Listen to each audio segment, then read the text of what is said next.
اشهد ان لا اله الا الله وحده لا شريك له واشهد ان محمدا عبده ورسوله اما بعد فاعوذ بالله من الشيطان الرجيم بسم الله الرحمن الرحیم۔ سامعین و ناظرین کرام، السلام علیکم ورحمۃ اللہ وبرکاتہ۔ آج کل مخالفین و معاندین احمدیت کی طرف سے بلا ثبوت اور بلا جواز شور و غوغا مچایا جا رہا ہے کہ سیدنا حضرت مرزا غلام احمد قادیانی امام مہدی و مسیح موعود علیہ السلام کے بیٹے سیدنا حضرت مرزا بشیر الدین محمود احمد رضی اللہ تعالیٰ عنہ نے تفسیر صغیر یعنی قرآن مجید کے مکمل متن کے ساتھ اردو بامحاورہ ترجمہ مختصر تفسیر میں لفظی و معنوی تحریف کا ارتکاب کیا ہے۔ اس سلسلہ میں کوئی محرف شدہ مقام نہیں دکھایا جا رہا۔ مختلف علماء کی طرف سے یوٹیوب چینلز پر ایسے گندے گھنونے جھوٹے نفرت انگیز اور اشتعال انگیز پروپیگنڈا سے احمدیوں کی جان و مال، عزت و آبرو، جائیداد اور کاروبار کو غیر محفوظ بنایا جا رہا ہے۔ آج کے اس پروگرام میں تفسیر صغیر میں سے صرف دو نمونے قرآن مجید کے بامحاورہ ترجمہ اور تفسیر کے دکھانے کی کوشش کی جا رہی ہے۔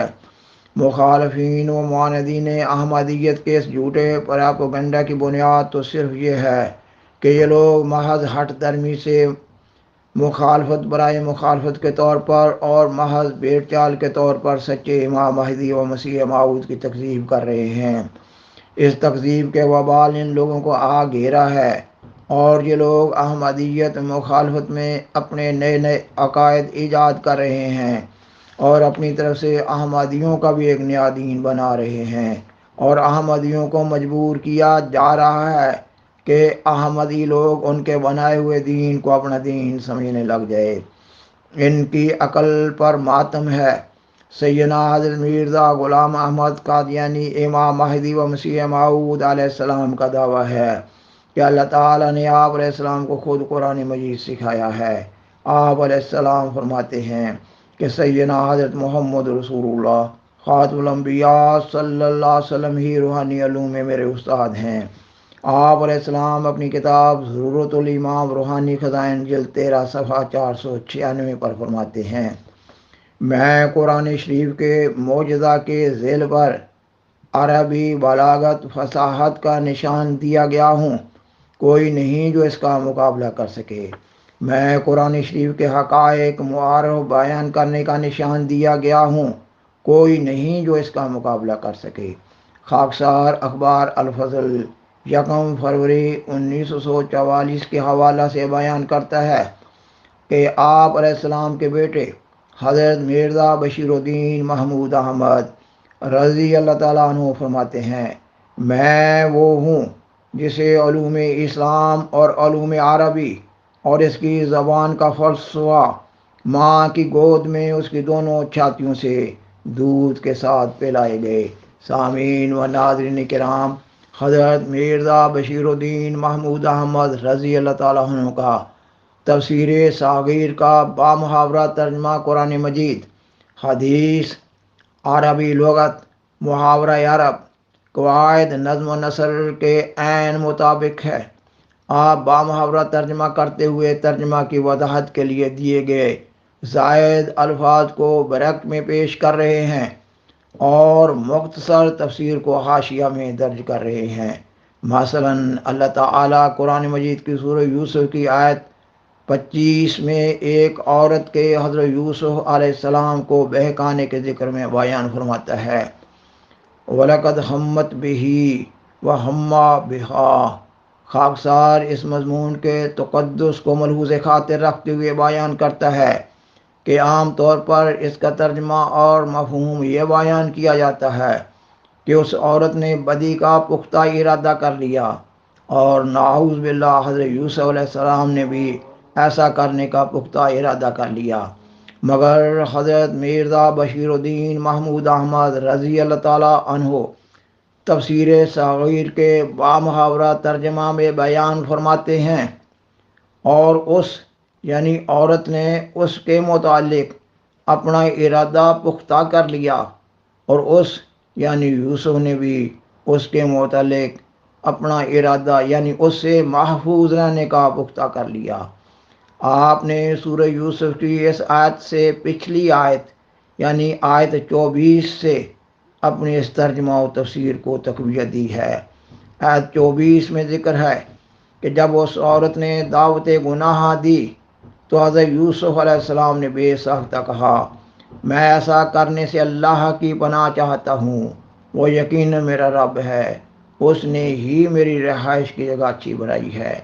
بات یہی ہے کہ ظالم کامیاب نہیں ہوا کرتے۔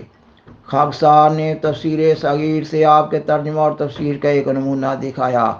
اس کے بعد قرآن مجید کی سورت الاحزاب کی آیت 38 کے ترجمہ اور تفسیر سے ایک دوسرا نمونہ پیش کرنا مقصود ہے۔ خاکسار اس آیت کے تعلق میں آپ کے تفسیری نوٹس کے حوالہ سے مفہوماً بیان کرتا ہے کہ سیدنا حضرت محمد رسول اللہ خاتم الانبیاء صلی اللہ علیہ وسلم نے اپنی پھوپھی ذات بہن حضرت زینب رضی اللہ تعالیٰ عنہ کا نکاح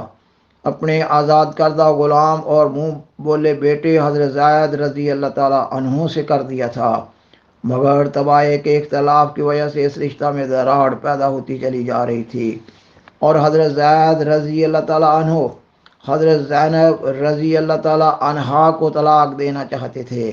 مگر آپ صلی اللہ علیہ وسلم کو یہ خوف دامنگیر ہو رہا تھا کہ حضرت زید کے طلاق دینے سے آپ صلی اللہ علیہ وسلم کے خاندان کو اور صحابہ رضی اللہ تعالیٰ عنہم کو سخت دھچکا لگے گا کہ ایک شریف خاندان کی لڑکی ایک آزاد غلام سے بیاہ کر آپ صلی اللہ علیہ وسلم نے اچھا کام نہ کیا تھا۔ اس لیے آپ صلی اللہ علیہ وسلم حضرت زید رضی اللہ تعالیٰ عنہ کو نصیحت کر رہے تھے کہ وہ حضرت زینب رضی اللہ تعالیٰ عنہا کو طلاق نہ دیں، اور آپ صلی اللہ علیہ وسلم اس سارے معاملہ کو لوگوں کی طرف سے پیش آمدہ اعتراضات کے خوف سے اپنے دل میں چھپائے ہوئے تھے، اور جب حضرت زید رضی اللہ تعالیٰ عنہ نے حضرت زینب رضی اللہ تعالیٰ عنہا کو طلاق دے دی تو اللہ تعالیٰ کی ہدایت کے تابع آپ صلی اللہ علیہ وسلم نے ان کی دل جوئی کے لیے ان سے نکاح کر لیا۔ سامعین و ناظرین کرام، خاکسار اس مضمون کے تقدس کو ملحوظ خاطر رکھتے ہوئے بیان کرتا ہے کہ عام مفسرین کی طرف سے مذکورہ آیت میں آپ صلی اللہ علیہ وسلم کا اپنے دل میں لوگوں کے خوف سے بات کو چھپانے کا ترجمہ اور مفہوم یہ بیان کیا گیا ہے کہ آپ صلی اللہ علیہ وسلم پر ایک وقت ایسا آیا کہ نعوذ باللہ آپ صلی اللہ علیہ وسلم نے چاہا کہ آپ صلی اللہ علیہ وسلم خود حضرت زینب رضی اللہ تعالیٰ عنہ سے نکاح کر لیں، اور آپ صلی اللہ علیہ وسلم کی شدید خواہش کے احترام میں نعوذ باللہ حضرت زینب رضی اللہ تعالیٰ عنہ حضرت زید رضی اللہ تعالیٰ عنہ سے علیحدگی چاہتی تھیں، اور اپنے رویہ سے حضرت زید رضی اللہ تعالیٰ عنہ کو مجبور کر رہی تھی کہ وہ ان کو طلاق دے دیں۔ گویا نعوذ باللہ آپ صلی اللہ علیہ وسلم اوپرے دل سے حضرت زید رضی اللہ تعالیٰ عنہ سے فرما رہے تھے کہ وہ اپنی بیوی کو طلاق نہ دے۔ بعد گزشتہ جاہل مفسرین نے اپنی تفسیروں میں ایک انتہائی فضول قسم کا مضمون بیان کرتے ہوئے رسول اللہ صلی اللہ علیہ وسلم اور اللہ تعالیٰ کی ذات اقدس بزرگ و برتر کے تقدس کا خیال نہ کیا ہے، اور اب احمدیہ تفسیر کا نیک اثر ہے کہ موجودہ زمانہ میں ایسی غلطیوں کی اصلاح ہو رہی ہے۔ اب خاکسار قرآن مجید کی سورت الاحزاب کی آیت 38 کا بامحاورہ ترجمہ تفسیر صغیر سے پیش کرتا ہے، اور اے نبی یاد کر جب تو اس شخص کو جس پر اللہ نے اور تو نے انعام کیا تھا کہتا تھا کہ اپنی بیوی کو روک رکھ اور طلاق نہ دے، اور اللہ کا تقوی اختیار کر، اور تو اپنے دل میں وہ بات چھپاتا تھا جس کو اللہ ظاہر کرنے والا تھا، اور تو لوگوں سے ڈرتا تھا، حالانکہ اللہ زیادہ حقدار ہے کہ تو اس سے ڈرے۔ پس جب زید نے اس عورت کے بارے میں اپنی خواہش پوری کر لی یعنی طلاق دے دی، ہم نے اس عورت کا تجھ سے بیع کر دیا تاکہ مومنوں کے دلوں میں اپنے لے پالکوں کی بیویوں سے نکاح کرنے کے متعلق ان کو طلاق مل جانے کی صورت میں کوئی خلش نہ رہے، اور خدا کا فیصلہ بہرحال پورا ہو کر رہنا تھا۔ سامعین و ناظرین کرام، اس پروگرام کے لیے مخصوص وقت کے پیش نظر خاکسار انتہائی اختصار کے ساتھ تفسیر صغیر میں سے 2 آیات کا بامحاورہ ترجمہ اور تفسیری نوٹس کا نمونہ پیش کر سکا ہے۔ بالآخر درخواست ہے کہ برائے مہربانی اس پروگرام کو دوسروں سے شیئر کریں اور عذرہ کرم اس چینل کو سبسکرائب کریں۔ جزاکم اللہ تعالی احسن الجزاء وآخر دعوانا ان الحمد للہ رب العالمین۔ والسلام علیکم ورحمۃ اللہ وبرکاتہ۔